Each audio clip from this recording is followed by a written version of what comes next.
Hello student, welcome to our YouTube channel Arman classes. आज हम पढ़ेंगे इलेक्ट्रिसिटी के बारे में, क्लास 10th। ये काफ़ी इम्पोर्टेंट चैप्टर है फिजिक्स का, ठीक है। तो सबसे पहले पढ़ेंगे इलेक्ट्रिसिटी के बारे में, ठीक है ना। इलेक्ट्रिसिटी के बारे में, तो इलेक्ट्रिसिटी आपको टू टाइप्स को होता है कि स्टैटिक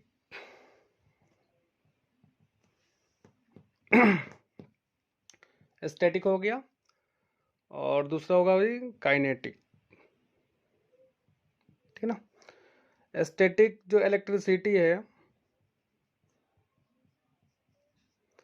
ये प्रोड्यूस होता है बाय रबिंग, ठीक है ना।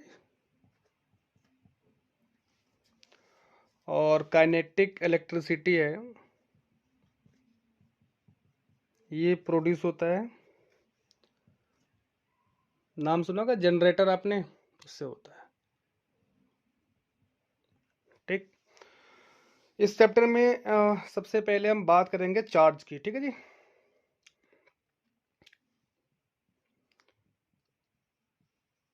चार्ज की बात करेंगे, ठीक है।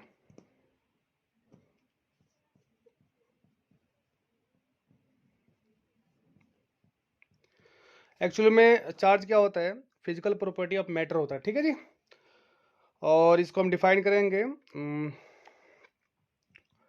इट इज द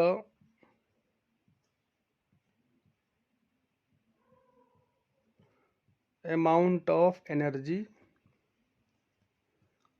और इलेक्ट्रॉन्स, ठीक है ना। ये अमाउंट ऑफ एनर्जी कह लो या इलेक्ट्रॉन्स कर लो, ठीक है ना।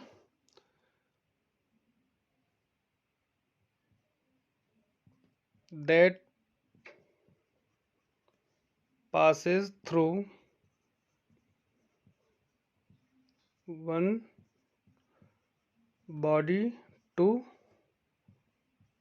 another, ठीक है जी।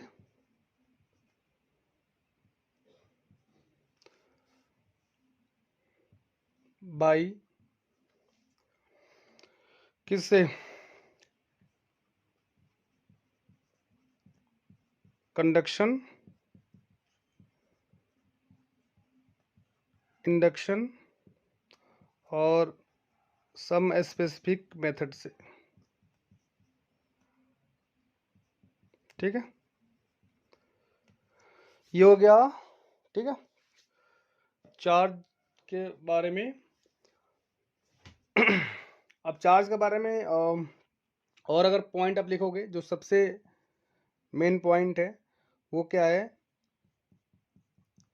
It is a scalar quantity, ठीक है। और चार्ज को जनरली हम क्यू से डिनोट करते हैं कि ना, तो it is denoted by Q, ठीक है। और इसकी अगर फॉर्मूले की बात करें, चार्ज का फॉर्मूला वो होता है Q is equal to N E, ये पहला फॉर्मूला हो गया। और Q is equal to I T भी होता है, ठीक है। वेयर आई क्या होता है, इलेक्ट्रिक करंट, ठीक है। और टी क्या होता है, टाइम। इस वाले में बात करें तो ये होता है इंटीजर, एन क्या होता है, इंटीजर्स। और ये इलेक्ट्रॉन, ठीक है। तो आप लोग इसको नोट डाउन कर लो, ठीक है। अब पढ़ेंगे टाइप्स ऑफ चार्जेस, कितने टाइप्स के चार्ज होते हैं, ठीक है।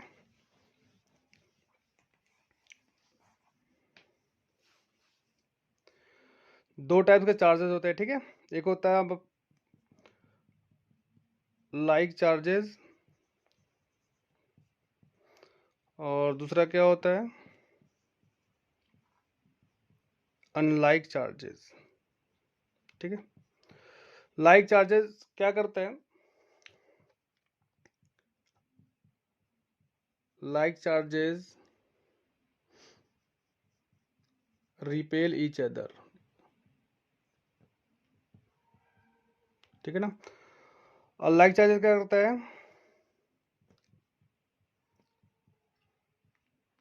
Unlike charges attract each other. ठीक है, उसके बाद पढ़ेंगे बेसिक प्रॉपर्टी ऑफ चार्जेस। आप लोग समझते जाओ, लिखते जाओ, ठीक है ना। बेसिक प्रॉपर्टी ऑफ चार्ज, ठीक है जी। इसमें 3 मेन बेसिक प्रॉपर्टी होता है। पहला क्या, charges are additive in nature, ठीक है ना। इसका मतलब यह है कि चार्ज को हम अलजेब्रिक सम कर सकते हैं, ठीक है। दूसरा पॉइंट क्या है, चार्ज इज कंजर्व्ड क्वांटिटी, ठीक है ना। कंजर्व का मतलब क्या होता है कि चार्ज को ना ही क्रिएट कर सकते हैं, ना ही हम डिस्ट्रॉय कर सकते हैं, ठीक है जी। ये क्या होता है, एक बॉडी से दूसरे बॉडी में क्या होता है, सिर्फ ट्रांसफर हो सकता है, ठीक है। तीसरा पॉइंट क्या है जी,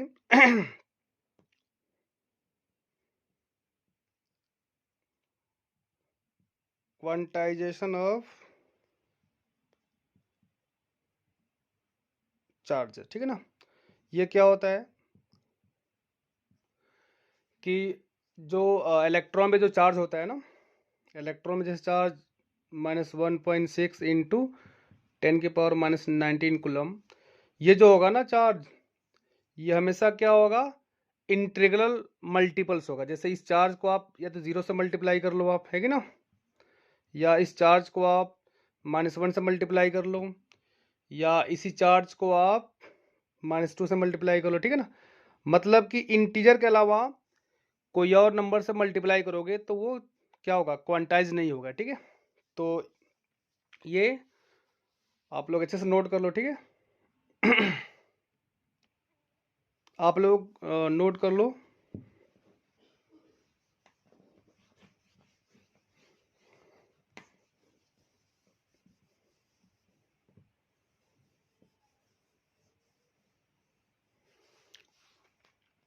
आपको पता है एटम्स के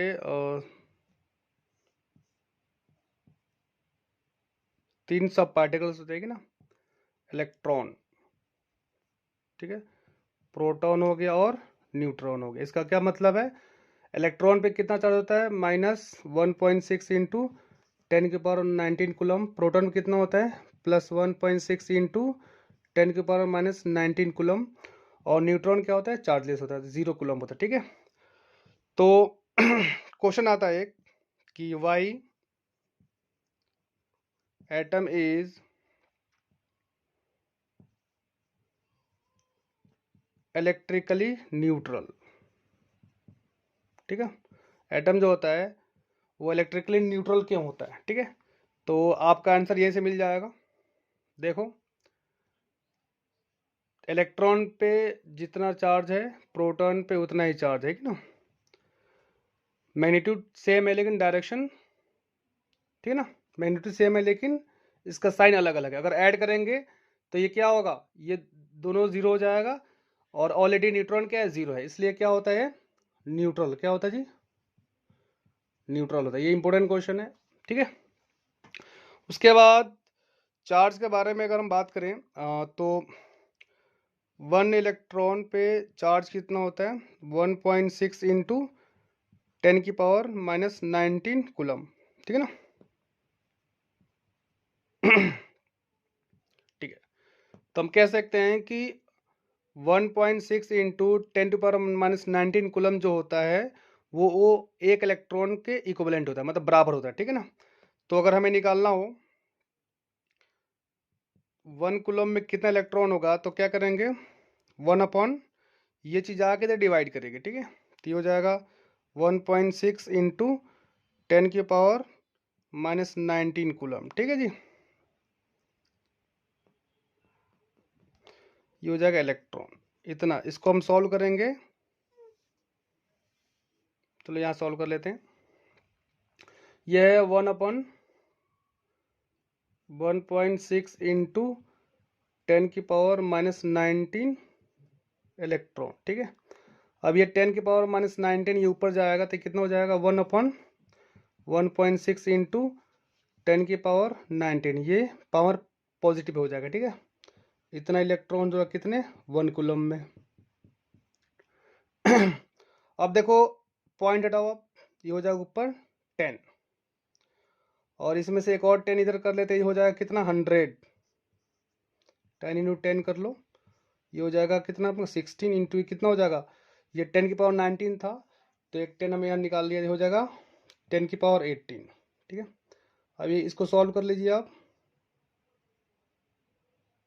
ये हो जाएगा 100/16 डिवाइड करने पे कितना आ जाएगा, डिवाइड करने में कितना आ जाएगा, इसको डिवाइड करने में कितना आ जाएगा 1 कूलम में हो जाएगा 6.25 इंटू 10⁸ इलेक्ट्रॉन, ठीक है।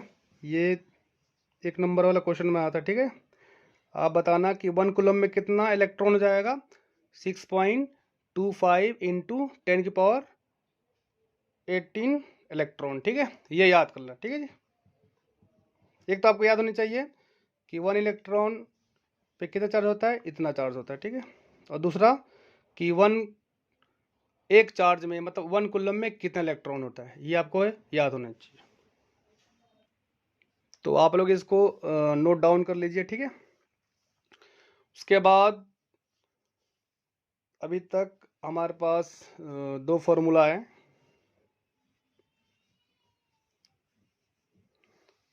फॉर्मूला क्या है, पहला क्या था हमारा Q = NE, ठीक है। और दूसरा था Q = IT। ये दोनों पे न्यूमेरिकल क्वेश्चन करेंगे, ठीक है, नेक्स्ट लेक्चर में। बाकी ये आपको डेली बेस वीडियो बनती रहेगी। बच्चे जो बोर्ड के एग्ज़ाम में इस साल देंगे, ठीक ना, वो इस वीडियो को ज़्यादा से ज़्यादा शेयर करें ताकि जो नीडी स्टूडेंट है, जिनको ज़रूरत है, ठीक है ना, किसी वजह से ट्यूशन नहीं पढ़ सकते हैं, जिनको इकोनॉमिकल कंडीशन थोड़ा सा सही नहीं है, तो उनको आप शेयर कर सकते हैं, ठीक है ना। और अगर वीडियो अच्छी लगे तो आप लाइक कर देना और शेयर कर देना और चैनल को सब्सक्राइब कर देना ताकि आगे के भी वीडियो कंटिन्यू बनाता रहूँ। Thank you.